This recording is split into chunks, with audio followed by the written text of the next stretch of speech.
The silence of the Wyoming prairie was not empty. It was alive. It whispered through the tall grass, crept between the rocks, and pressed against the windows of Eli Morgan's cabin like an old, unwanted friend.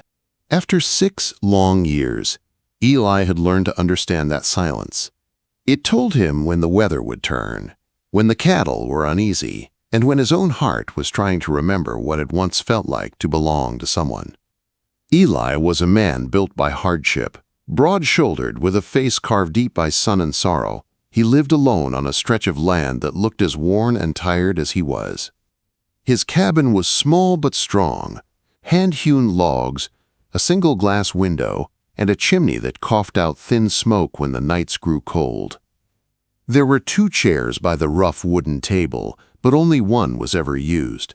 The other sat in the corner, untouched, gathering dust. It had belonged to Sarah, his wife. 6 winters had passed since the fever took her. He had buried her on the low rise behind the cabin, beneath the lone cottonwood tree that bent with the wind like an old prayer. When she went, she took the best part of him with her. Since that day, Eli's world had shrunk to the boundaries of his land. He rose before the sun, worked until his muscles screamed, and went to bed before the stars had fully claimed the sky. There was comfort in the rhythm, because it kept him from feeling anything at all. That morning, the wind was dry and sharp as broken glass. Eli was fixing a split fence rail, his hands steady, his mind elsewhere. The sun was a burning coin in a pale sky when he noticed a shape moving on the horizon, a dark smudge against the bright emptiness. He squinted, frowning. Visitors were rare out here, and rarely meant anything good. As the figure drew closer, he saw it was a woman on a horse. The animal looked half dead, its head low, its hooves dragging. The woman sat tall in the saddle, though her back was stiff with exhaustion. Her dress, once fine, was now travel-stained and torn. A bonnet shaded her face, but he could see the set of her jaw, a proud, determined line that told him she wasn't the kind to beg easily. She stopped a few yards away. Her eyes, the color of storm clouds, met his. "This your land?" she asked. Her voice carried a soft southern drawl, but it was cracked and tired, like porcelain that had been glued back together too many times. Eli nodded once. "It is." "You need a housekeeper?" Quote. For a second, he thought he had misheard. He stared at her, then gave a short, dry laugh. "No," he said, "I don't." She didn't move. Her eyes swept over his small cabin, the half-mended fence, the endless brown land. "You live alone," she said simply. "A man alone either learns to cook and clean or lives in filth. Judging by your shirt, you're not much for the first." Eli's jaw tightened. "What I am is none of your concern." "I can cook," she said, ignoring the bite in his tone. "I can clean, sew, and keep a house. All I ask is a roof and a meal." Her voice cracked slightly at the end, betraying the desperation beneath her pride. Eli stared at her for a long moment. He didn't want company. Company meant talk, noise, trouble. But something in her eyes, a mix of defiance and fear, stirred something old inside him. "Where are you from?" he asked Georgia. She said, her chin lifting. "My name's Clara. My husband, he didn't come back from the war." Eli looked toward the cottonwood tree on the hill and felt an ache he hadn't allowed himself in years. "This land's hard," he said finally. "The work never ends. It gives nothing for free." "I'm not afraid of work," she replied. "I'm afraid of starving. There's a difference." Quote. He hesitated, then sighed. "You can take the cot in the corner," he said. "There's chores to be done. You fall behind, you're out." "Understand?" Clara's shoulders dropped slightly, a breath of relief escaping her lips. "I understand." From that day on, the quiet cabin began to change. Clara worked with fierce determination. She scrubbed floors until they gleamed, mended his shirts, and cooked food that made the empty space inside him stir with uneasy memory. But she was not warm. She spoke little, moved around him like a ghost, her silence colder than the wind outside. Eli told himself it didn't matter. She did her job, and that was enough. Yet he found himself listening for her footsteps, her voice, even her sighs. The cabin, though cleaner, felt smaller. 4 days after she arrived, Eli was returning from checking a stray calf when he saw another figure approaching the cabin. His guts sank. This one was small. A girl on a white horse, slumped forward like she might fall off any second. Her dress was torn, the fabric pale and dirty. And then he realized it was a wedding dress. He spurred his horse faster. The girl barely lifted her head when he reached her. She looked no older than 18, her blonde hair tangled, and her face streaked with dust and blood. "Please," she whispered, "can I have some water?" "I can't go any further." Eli helped her down, shocked by how light she was. There were bruises on her arms and fear in her eyes. "Who are you running from?" he asked my husband. She said in a broken whisper, "The man I was supposed to marry." "Please, don't send me back." Before Eli could answer, Clara's voice cut through the air from the porch. "Well, look what the wind blew in," she said coldly, a lost bird in a fancy dress. "Go inside, Clara," Eli said sharply. Clara glared but obeyed, slamming the door behind her. Eli looked back at the trembling girl. "One night." He said, "You can stay one night." "In the morning, you're gone." Tears welled in her eyes. "Thank you, sir. My name's June." He led her inside, the cabin thick with tension. Clara stood by the hearth, her face hard as stone. "She can sleep by the fire." Eli said, "She'll dirty the floor." Clara muttered, "The floor can be cleaned." Eli said, his voice like steel. That night, 2 women who could not be more different, one hardened, one broken, slept under his roof. Eli lay awake for hours, listening to the wind outside and wondering what kind of trouble he had just let into his life. But something deep inside him, the part that had once known hope, stirred faintly for the first time in 6 years. The Wyoming morning came gray and cold. Eli stepped out onto the porch, his breath hanging in the air like smoke. The world was still, except for the faint sound of Clara working inside, the scrape of a pot, the soft thump of her boots on the floorboards. For 6 years, his days had begun in silence. Now that silence had changed. It wasn't peaceful anymore. It was heavy, watchful. Through the small cabin window, he could see June still asleep by the hearth, wrapped in the old wool blanket he'd given her. Her face, pale and soft in the firelight, made something shift inside him that he didn't want to name. He looked away quickly, gripping the porch railing until his knuckles went white. By midday, June had woken. She tried to stand and nearly fell, her legs weak from exhaustion. Clara was at the table, kneading dough with sharp, angry movements. She didn't offer to help. She didn't even look up. "I can work," June said quietly. "I don't want to be a burden." Clara's lips pressed into a hard line. "We'll see about that," she muttered. June tried. She fetched water from the well but spilled half of it on the walk back. She tried to feed the chickens, but they scattered in panic, squawking and fluttering. Each mistake earned her another scathing remark from Clara. "Did they not teach you anything? Where you came from?" Clara snapped. "Or were your hands made only for embroidery?" June's face flushed, but she said nothing. She simply tried again, her trembling hands determined to get it right. Eli watched from a distance, saying little, but something about the scene unsettled him. The cabin, once quiet, now felt like a tinderbox ready to ignite. That evening, the spark came. Eli had asked June to watch a pot of stew while he and Clara went to the barn. It was a simple task. Keep the fire low, stir it now and then. But when he smelled the sharp, acrid scent of smoke, his heart lurched.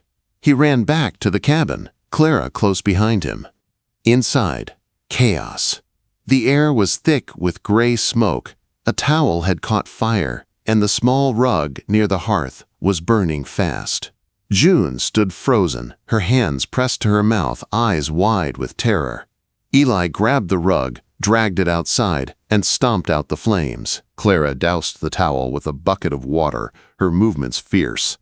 When it was over, the cabin was filled with the sharp scent of smoke and shame. Clara turned on June, her voice like a whip. "You foolish child! You could have burned this place to the ground!" "I didn't mean to," June sobbed. "I just turned my back for a second. You didn't mean to." Clara stepped closer, her eyes blazing. "You're a danger to everyone. You run from your husband, you ruin our meals, and now you nearly kill us. What else will you destroy?" "That's enough, Clara," Eli said, stepping between them. His voice was low but hard. "No, it's not enough." Clara shot back. "You brought her here, Eli. You and your pity." "I said that's enough," he barked. The room fell silent, except for June's quiet sobs. Eli's patience broke. The last weeks of tension, grief, and exhaustion burst inside him like a dam giving way. "I want you both out," he said. His voice was cold, final. "By morning, you're gone." June stared at him, her face drained of color. Clara didn't speak. She just looked satisfied in a cruel, bitter way. Then, June swayed on her feet, her lips parted as if to speak, and collapsed. Eli caught her before she hit the ground. Her skin was burning hot, her body limp. Fever. The anger drained from him in an instant. He lifted her in his arms and carried her to his bed, the bed that had once belonged to Sarah. Clara stood frozen in the doorway, her fury fading into something uncertain. "She's sick," Eli said quietly. "She needs rest." For the next 2 days, the cabin changed again. The storm between them went silent. Eli sat by June's bedside, bathing her forehead with cool water, coaxing small sips of broth into her mouth. Her fevered murmurs were full of nightmares. Names, cries, and whispers of a man with cruel hands. Through it all, Clara worked in silence, keeping the fire steady, cooking meals, mending clothes. But she watched Eli. Watched the way his rough, weathered hands moved gently across the girl's pale skin. Watched the tenderness she hadn't known he still possessed. Something inside Clara cracked, not with jealousy but confusion. She had thought Eli Morgan was made of stone, that grief had hollowed him out completely. But now she saw a different truth. The man still had a heart. It had just been buried under too many winters. When the fever finally broke, June opened her eyes, weak but alive. She whispered a soft "thank you" to Eli, and he felt it like a wound and a gift all at once. Days passed. June grew stronger, determined to earn her place. She learned fast. How to milk the cow without getting kicked, how to mend fences, how to tell the weather by the wind. Eli watched her quietly, noticing the spark of strength beneath her softness. But Clara noticed something else. The way Eli's gaze lingered too long, the way the silence between him and June felt heavier than words. And something dark began to grow in her chest. One sweltering afternoon, it all came to a breaking point. Eli was repairing a loose board in the barn loft. June was below, sorting harnesses in her thin cotton dress. The air shimmered with heat, and the light poured in golden and thick. When Eli jumped down, his boot slipped slightly, and his hand reached out to steady himself, his palm brushing the bare skin of her thigh where the dress had ridden up. The contact was brief, but it felt like fire. June gasped, her eyes wide. Eli froze, his breath caught. The air between them was charged with something neither of them understood, and both feared. Neither saw Clara standing in the doorway. She had come to call them for supper, but stopped cold, her face turning pale as she watched the two of them locked in that breathless moment. Without a word, she turned and walked away. That night the dinner table was silent. June's hands trembled. Eli could barely swallow. Clara's movements were calm, deliberate, but her eyes burned with something dangerous. Later, as Eli stepped outside into the cool night, Clara followed. The moonlight cut across her face, sharp and cold. "Are you a fool?" she hissed. Eli turned slowly.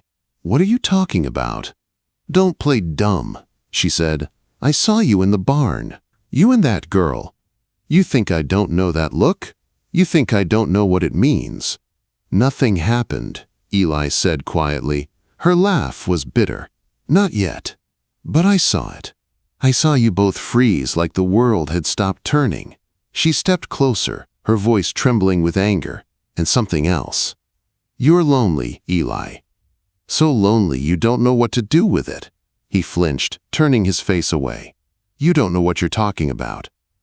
"Oh, I do," she whispered. Then she grabbed his shirt, pulled him down, and kissed him. It wasn't tender. It was fierce and angry, a clash of pain and need. For a moment, he let it happen.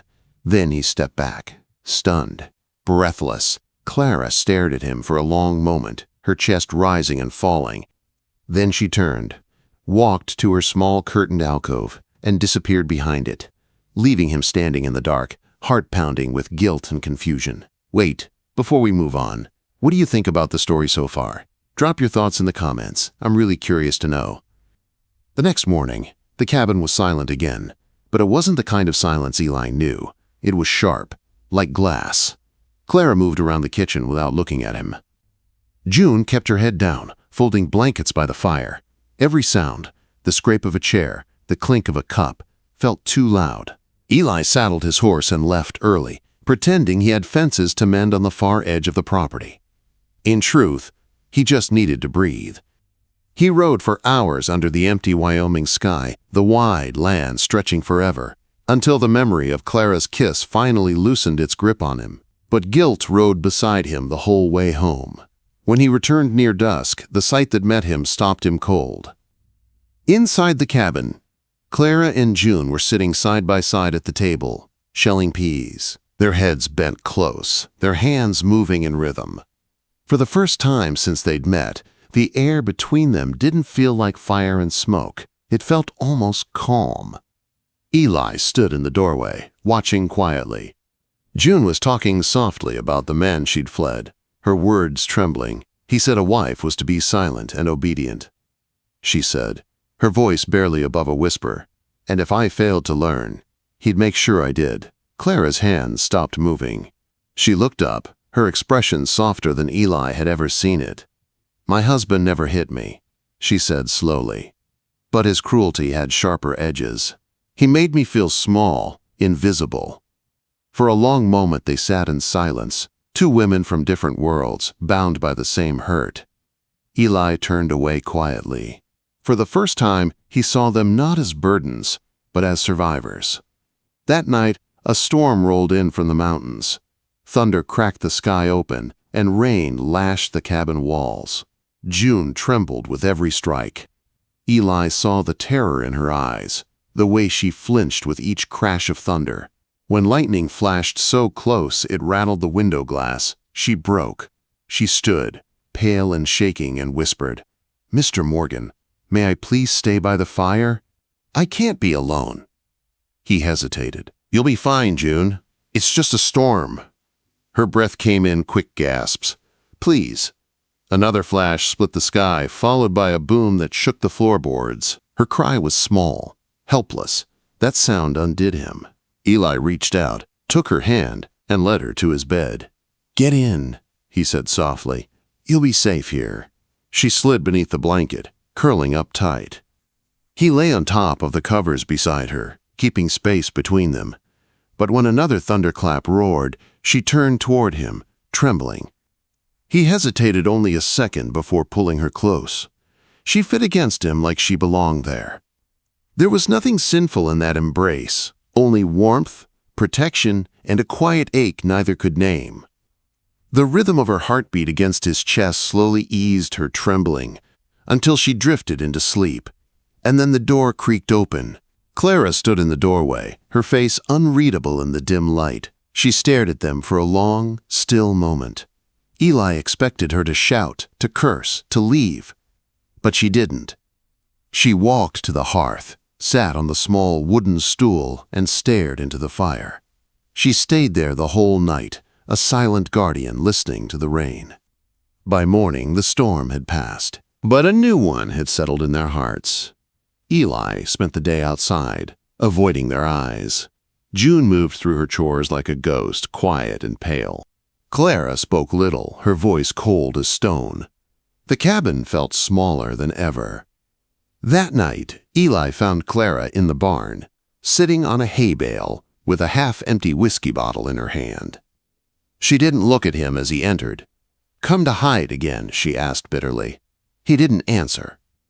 She handed him the bottle. "Might as well," she said. "No one else to talk to out here." He took a swallow. The burn of the whiskey felt almost like relief. Then Clara spoke, her voice shaking. "I'm ashamed, Eli. Ashamed of what I did that night.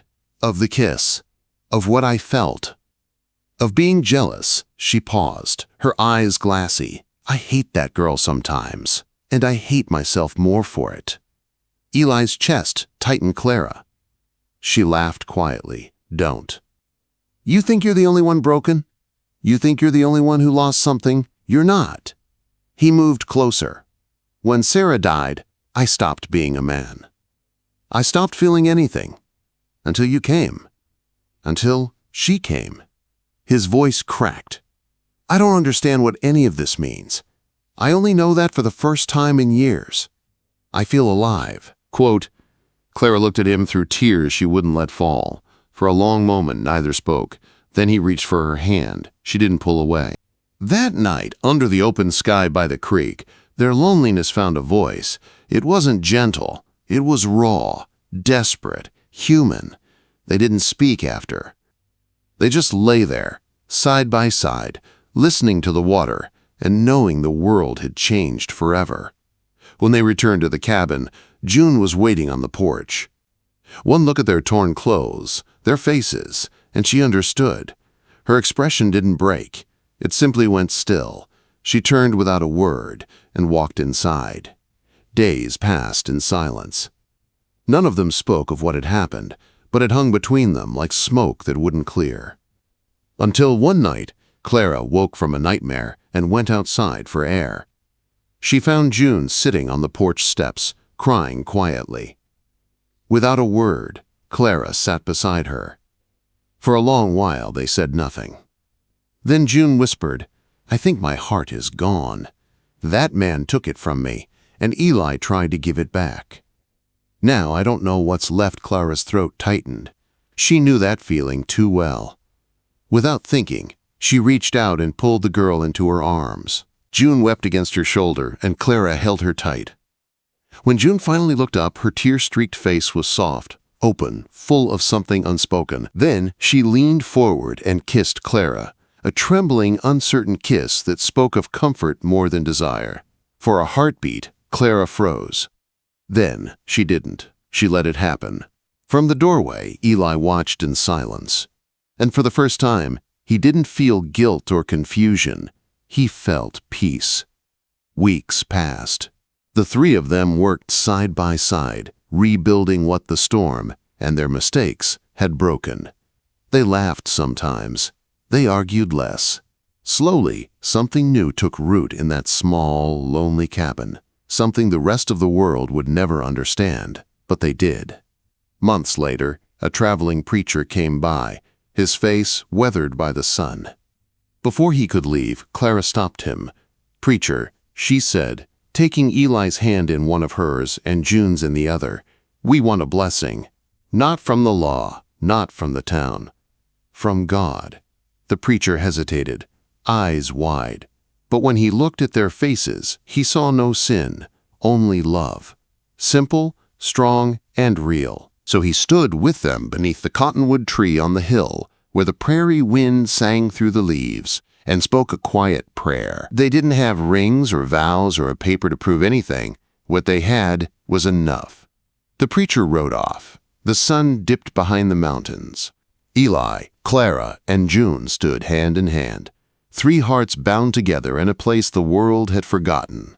The rancher who once said he was done with love had found it again, twice.